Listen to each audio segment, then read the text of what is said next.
Thank you, Mr. Chairman, sir. I rise today with a deep sense of responsibility and pride to participate in the discussion on the budget presented by the Honourable Chief Minister. I sincerely congratulate him for placing before this august House a budget that is realistic in vision, responsible in finance, and responsive to the aspirations of our people. Sir, as a member of this august House, I stand here not merely to support a financial document, but to support a roadmap for progress, a blueprint for prosperity, and a promise to the people of Meghalaya. This budget, with a total expenditure of about 29,293 crore and a fiscal deficit of 2,672 crore, maintained at 3.5 of GSDP, sends out a clear message: development without recklessness, growth without greed, and progress without burdening future generations, sir. This, sir, is the hallmark of responsible governance. Meghalaya GSDP is projected at 76,322 crore with a growth of over 13%. These are not mere statistics. This figure represents stronger livelihoods, rising incomes, and renewed confidence among our people. They tell us that Meghalaya is moving forward steadily, surely, and sustainably. Sir, may I ask a question? Can there be development without roads? Can there be growth without power? Can there be opportunity without connectivity? The answer is clearly no. That is why I strongly appreciate the capital expenditure of rupees 10,211 crore, which focuses on building infrastructure that connects villages to markets, students to schools and colleges and educational institutions, and citizens to services. At the same time, sir, the revenue expenditure of 21,812 crore ensures that governance remains compassionate, efficient, and responsive. It ensures that hospitals function, schools perform better, and welfare reaches the last person in the queue and the most marginalized section of society.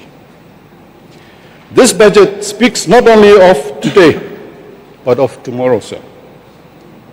The climate budget of 5,572 crore, the youth budget of 4,824 crore, and the gender budget of 6,849 crore clearly show that this government is investing in our environment, our youth, and our women, investing in the very soul of Meghalaya, our beloved state.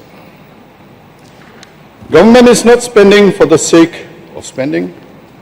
Government is spending with purpose. Government is investing with vision. Government is building with responsibility. Sir, the projected tax revenue of 4,722 crore and non-tax revenue of 635 crore reflect improved governance and public trust. When people see transparency, they cooperate. When they see accountability, they contribute. This is the virtuous cycle of good governance that the government is creating. The expected central transfers of 21,229 crore further strengthen our capacity to deliver. But more importantly, sir, it is not the amount of money that matters alone.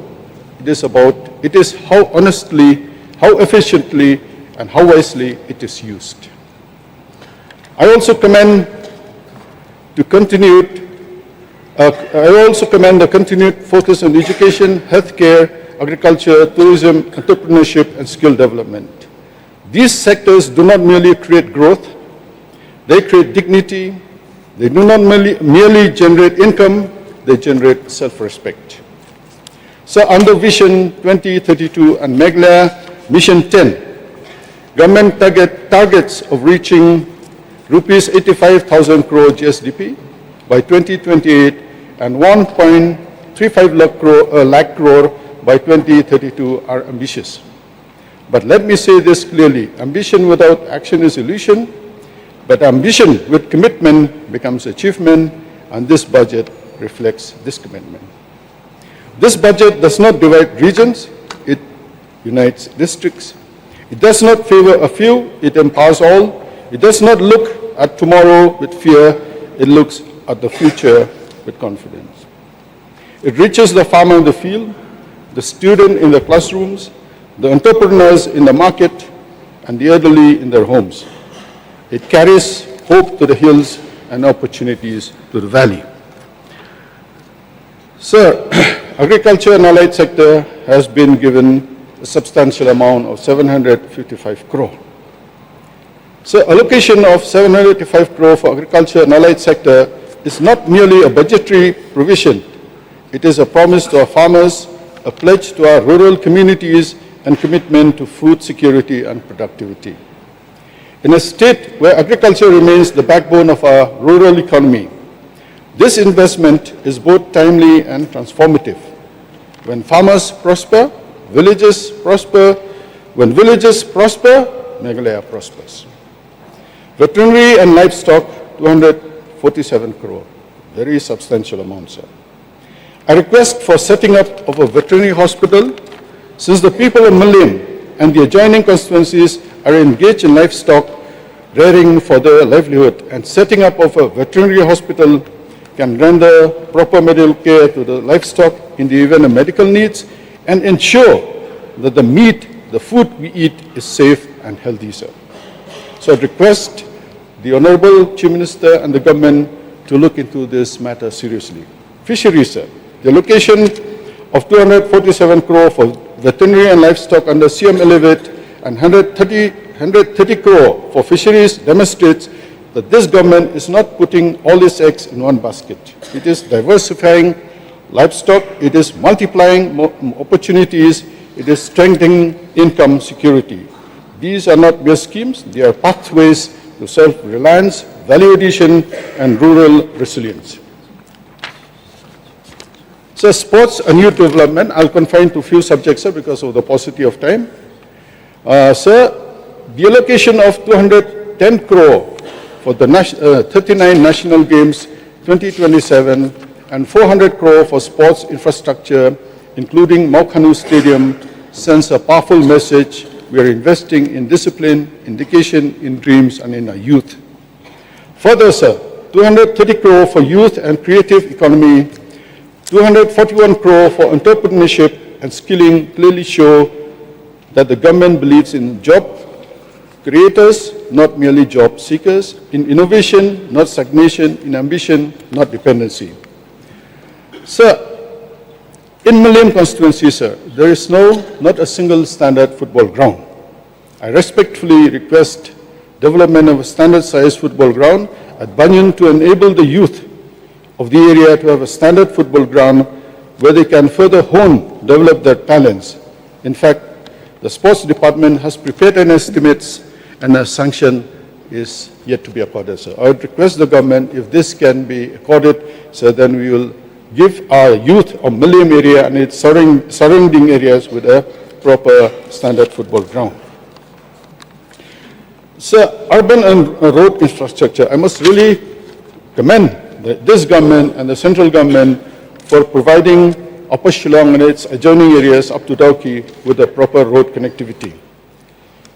So under CM rural under development, urban development, including New Shillong City with 1,540 crore and 1,962 crore for new road infrastructure reflects plant growth and seamless connectivity. An additional 492 crore for road maintenance ensures that development is not temporary but durable. Under CM rural connectivity, 43 crore strengthens last mile access, because a road is not just a strip of tar, it is access to markets, to hospitals, to schools, and to opportunity. So, while sincerely appreciating the effort of the state government and the central government for a 4-lane road from Umshirpi to Banyun, I would request to complete the blacktopping from Umshirpi to 101 area before monsoon and repair the existing road from 3rd mile to 4th mile junction at Laimere, Shiteng, and certain stretches are in a very dilapidated condition, which is still being used by the residents of these villages to commute to and fro. Because, sir, after the road has been constructed, there is no maintenance of the old existing road, which is still being used by most of the villages of Upper Shillong area. So I request the government, especially the Deputy Chief Minister in charge of roads, to look into this so that it will make commuting, joy and easy, sir. Under Jal Jeevan Mission, sir, state share 150 crore ensures that households receive not just water, but dignity and potable water, sir. Major water supply schemes with 571 crore and catchment protection with 150 crore demonstrates that without water there is no life, without conservation there is no future. So, sir, JJM in many villages have not been inaugurated in Malayam constituency due to non-availability. Just 1 minute, sir, just 1 minute. This is very important, sir.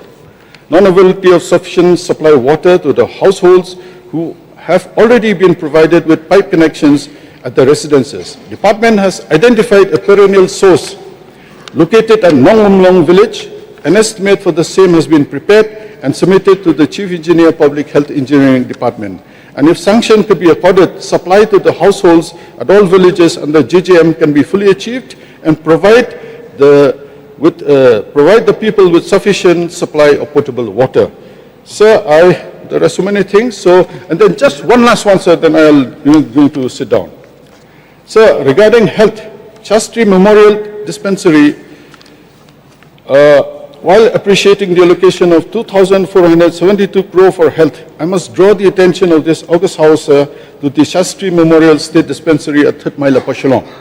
This dispensary serves a total population of almost 30,000 and to be precise, 28,917 persons. And this comprises of about,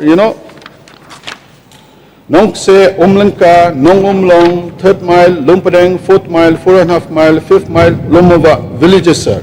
And the footfall, since there is no inpatient, sir, now outpatient approximates 15,000 a month, sir. So that works out to 100. Yes, sir. So my request, sir, is if it can be upgraded, if not to CHC, to a PHC, sir, so this will reduce,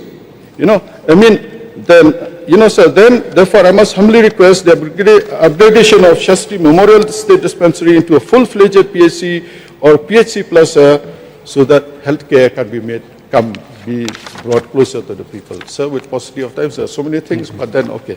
With this few words, sir, thank you. I resume my seat. Thank you so much.